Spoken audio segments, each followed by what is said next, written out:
बिस्मिल्लाहिर्रहमानिर्रहीम, अस्सलाम वालेकुम and good morning. Welcome to सबकी सोच। मैं हूं Namra Tariq and also happy और मैं हूं हसनैन लियाकत। ये क्या यार, आपको कॉल्स आ रही हैं? Sorry never mind. वैसे ये प्रोटोकॉल्स होते हैं, आपको पहले साइलेंट करना चाहिए था। आई नो, मैं फोन साइलेंट कर लेती हूं। ओके। और ये कौन सा फोन रखा हुआ आपने?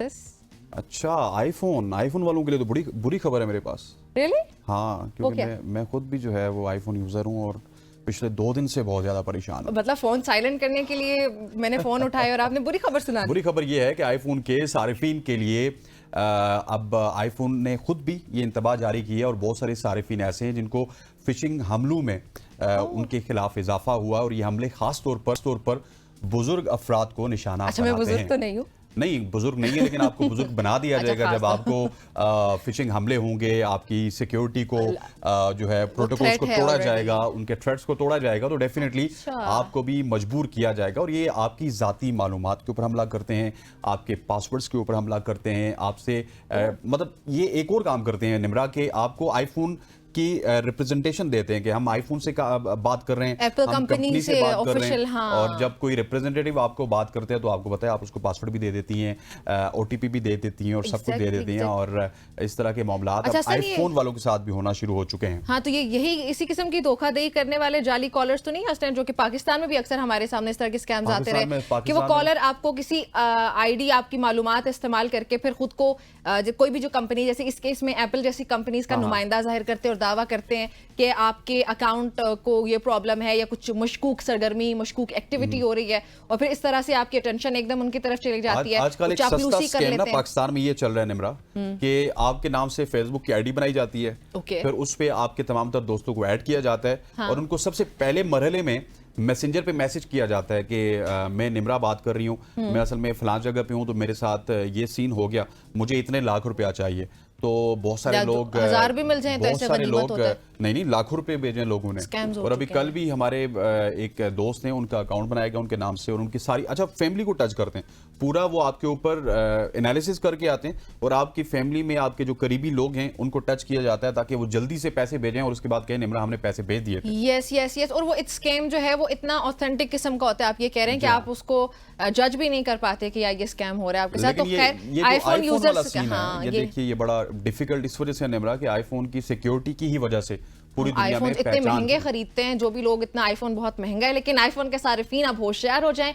अब आप सबको ये चाहिए कि ये जो तमाम किस्म की ये जिस तरह की धोखाधड़ी की कोशिशों से बाखबर रहें आप लोग, अपनी जाती मालूमात जो है उसके तहफ़्फ़ुज़ के लिए मोहतात रहें। इस तरह की कोई कॉल्स, अच्छा ईमेल्स भी बहुत प्रोफेशनल आपको आती हैं, तो आपको ईमेल्स के बारे में जो लिंक्स आपके साथ शेयर किए जाते हैं या फिर जो कॉल्स आती हैं, please do not respond to all of those. अब मेरा आईफोन, अब मैं आपने आईफोन साइलेंट कर लिया मैंने। एक तो ये प्रोटोकॉल तोड़ा है, तो वैसा आप जरा, इसीलिए आपके घर में खबर आई। You should be thankful to me, आप जरा देख लीजिएगा, जुर्माना भी बनता है। जुर्माना वो प्रोग्राम के बाद डिसाइड कर लेते हैं। चलें जी, आगे बढ़ते हैं आगे बढ़ते हुए हमारे पास कुछ इसराइल की खबर, पहले तो अपडेट शामिल करेंगे कि अभी 2024 की ताज़ा तरीन सूरत हाल क्या है, और उसके अलावा जो इसराइल का फ़लस्तीनी ज़मीनों पर गैर कानूनी कब्ज़ा 2024 की ताज़ा तरीन सूरत हाल के मुताबिक इसराइल ने 2024 में फ़लस्तीनी ज़मीनों पर गैर कानूनी तौर पर 23.7 मुरब्बा किलोमीटर यानी कि आप कह सकते हैं 9.15 मुरब्बा मील का दावा किया है, जो कि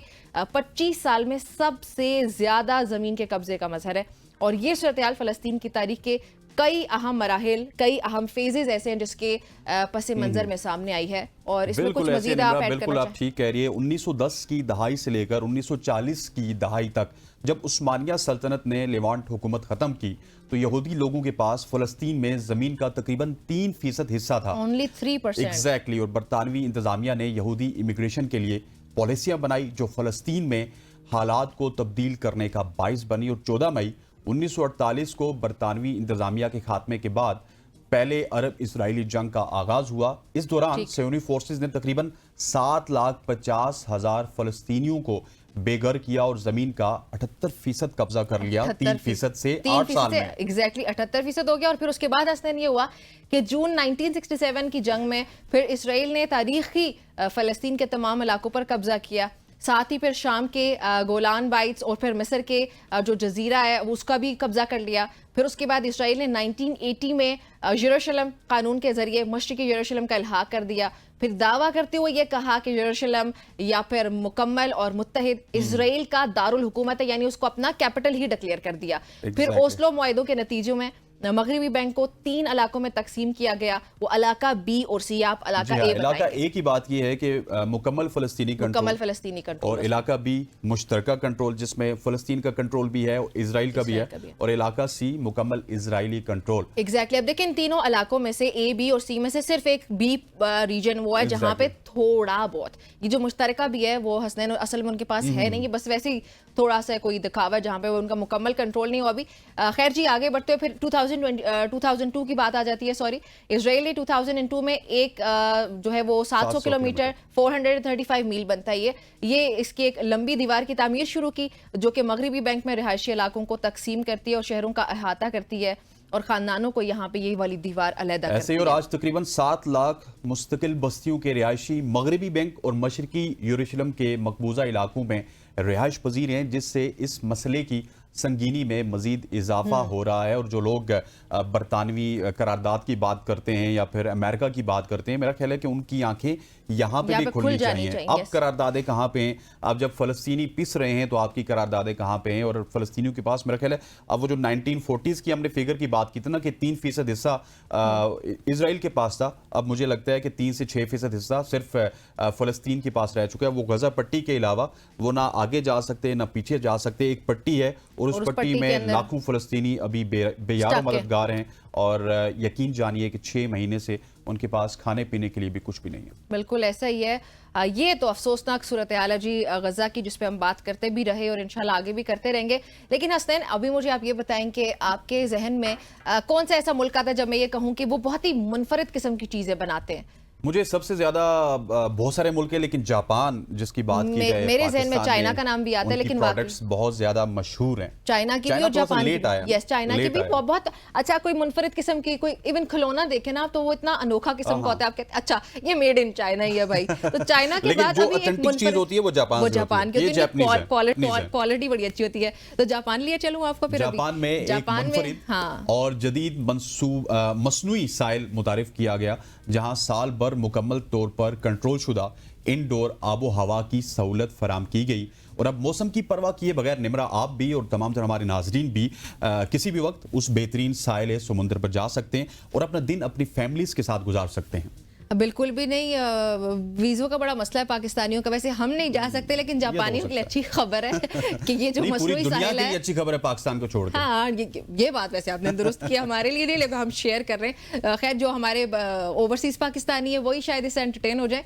तो ये जो आर्टिफिशियल साहिल है, जो बीच बनाया गया, इसके बारे में अगर आपको मजीद बताएं तो ये जापान के शहर मियाजाकी में कायम किया गया है और इसका नाम सिगागाया ओशन डोम है, जो कि ऑब्वियसली एक जापानीज वर्ड है। अब इसका मतलब जो है वो हम इसमें मजीद शीशे की छत के नीचे ये पिक्चर्स में कितना मुकम्मल साहिल का मंजर पेश किया गया और जो किसी कुदरती साहिल से कम नहीं है। और इस वक्त आप ये पिक्चर्स भी आप जज नहीं कर सकते क्योंकि आर्टिफिशियल चीज है। उन्होंने वही बात है कि जापान क्वालिटी बड़ी है, हम अभी उधर ही हैं, हम उधर ही बैठे हुए। कराची का समुद्र साफ नहीं कर पा रहे, हम समंदर साफ नहीं कर पाए, उसका साहिल भी हमने गंदा रखा। और हसनैन हम इसी में फंसे हुए हैं कि नवाज शरीफ का वो जो गवर्नमेंट फॉर्म 45 पे बनी है, फॉर्म 47 पे बनी है। चलिए एक अच्छी खबर बताते हैं आपको। अच्छी खबर ये बताते हैं, अब साहिल से हम थोड़ा सा रुख करते हैं कीड़े मकोड़ों का। अच्छा? आपने कभी सुना है कि किसी कीड़े की जो कीमत है वो 75 लाख रुपया भी होगी? कभी सुना है? नहीं, हाँ, सोच भी नहीं सकती मैं, सुनना तो दूर की बात है। पाकिस्तान में किसी जमाने में इसी तरह से बिच्छू को और इस तरह के कीड़े मकोड़ों को इकट्ठा किया जाता था। वो शायद बड़ी मकड़ियां जो होती थी उनको इकट्ठा किया जाता था ताकि वो मेडिसिन के लिए यूज होती थी। बिच्छू का जहर निकालते थे कि भाई वो ब्लैक स्कॉर्पियन अगर आपको खबर दे रहा हूं, हम आपके सबसे कीमती कीड़े स्टैग बैटल्स के बारे में बताने जा रहे हैं। ये हैरत अंगेज कीड़ा अपनी खूबसूरती और नायाबी की वजह से दुनिया भर में मशहूर है और कीमत इसकी निमरा आपको बताएंगे। मतलब आपने बता भी दिया, मुझसे शेयर किया। 75 लाख रुपए तक इसकी कीमत जा सकती है, लेकिन वो भी नायाब है, 75 नायाब है।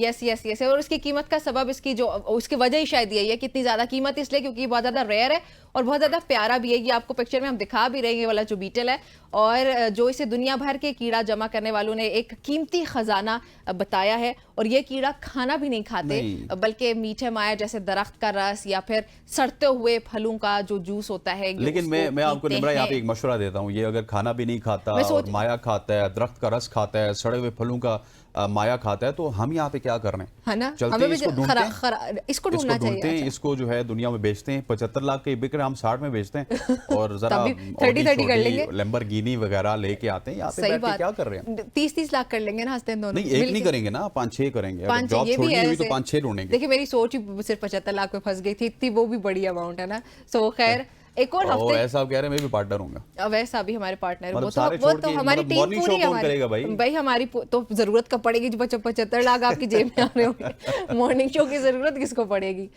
खैर एक और नाज़रीन, हफ्ते के रोज आप सबने देखा होगा ट्रम्प साहब लेकिन नहीं, मैं इसको एक डिफरेंट एंगल दूंगा प्लीज, कि पाकिस्तान की पॉलिटिक्स अमेरिका में भी पहुंच गई है ना। पाकिस्तान में जिस तरह के हमले होते थे, जिस तरह सियासतदानों पे हमले किए जाते थे और उनको जख्मी किया जाता था, हमने अनफॉर्चुनेटली बीबी शहीद को गंवाया इसी तरह की इंतखाबी मुहिम में। लेकिन अब वो अमेरिका में भी अच्छा है कि डोनाल्ड ट्रंप पे जो हमला हुआ कातिलाना, वो बच गए।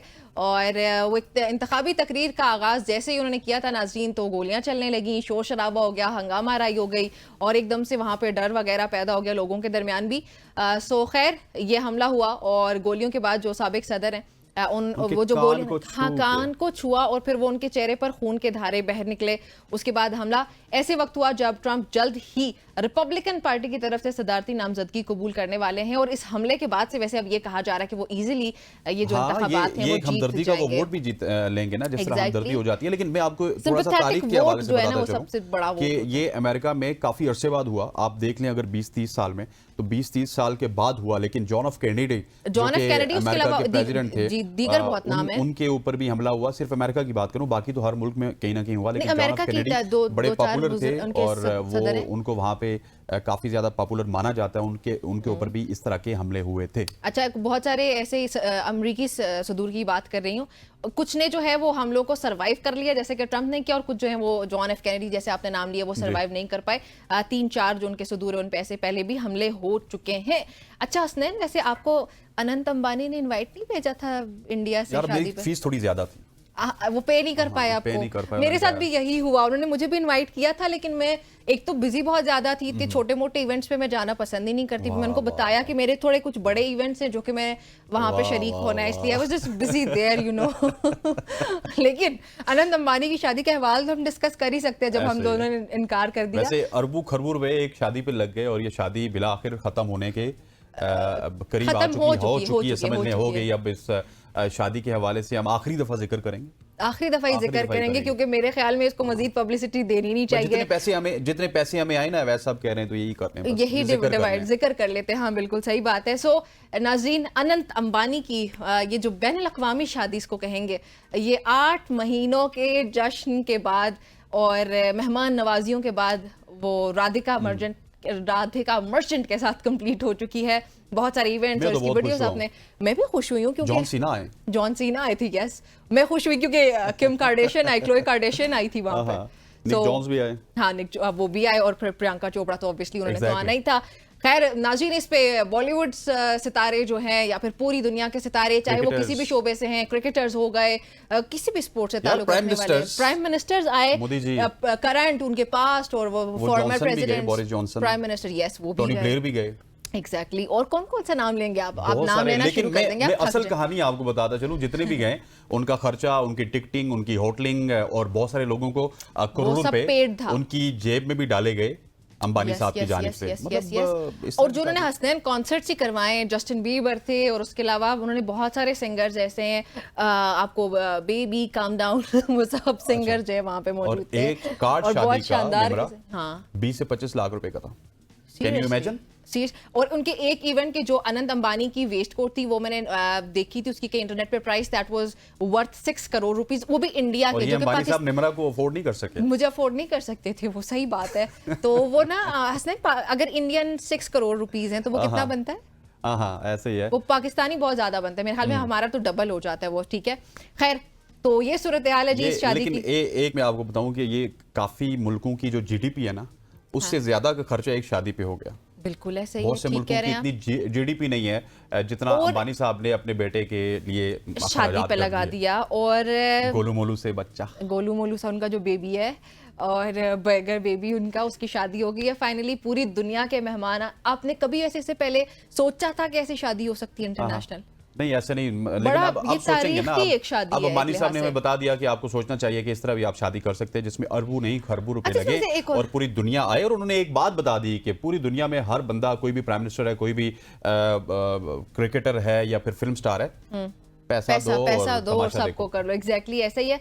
इसमें एक बात जो आपने देखा होगा कि वो ज्यादा हमारे पाकिस्तानियों के लिए खुशाइंद है कि हमारे डिजाइनर्स के ड्रेसेस बहुत सारे इंडियन एक्टर्स और एक्ट्रेसेस ने पहने हैं, जो कि थोड़ा सा अप्रिशिएट करना बनता है कि हमारे designers they are doing great.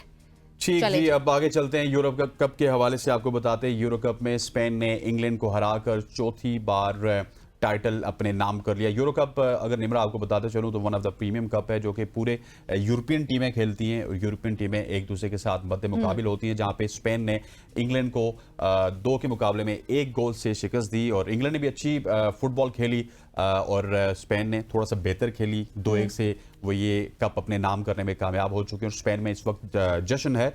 Germany के शहर बर्लिन में ये मैच हुआ और लाखों की तादाद में लोगों ने इस मैच को वहां पे देखा। उसके बाद स्क्रीन्स लगी पूरी दुनिया में और स्पेशली यूरोप में, और पाकिस्तान में भी इसका बड़ा क्रेज था। तो हमने कहा कि इसको हमने अपने इस प्रोग्राम में शामिल किया जाए कि स्पेन यूरो कप का फाइनल जीतने में कामयाब हो चुका है। बिल्कुल जी, लेकिन एक बुरी खबर भी है, पाकिस्तान इंडिया से हार गया है।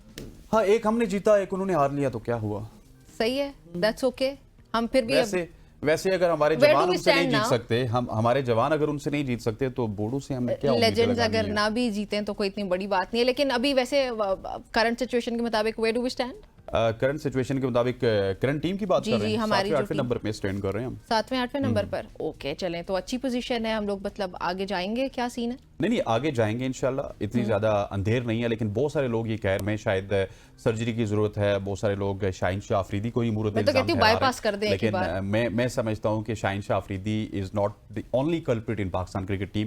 There is a lot of others जिनका ताल्लुक लाहौर से है, उनको भी आपको काबू करना होगा। सर्जरी की जगह वो एक बड़ा वाला बाईपास कर दें मेरे ख्याल में। बाईपास कर देना चाहिए जी। प्रोग्राम में एक ब्रेक शामिल करते हैं। आपने कहीं नहीं जाना है क्योंकि आप सबने देखते रहना है सबकी सोच। हमारे साथ बहुत इंटरेस्टिंग टॉपिक्स आने लगे इस ब्रेक के बाद।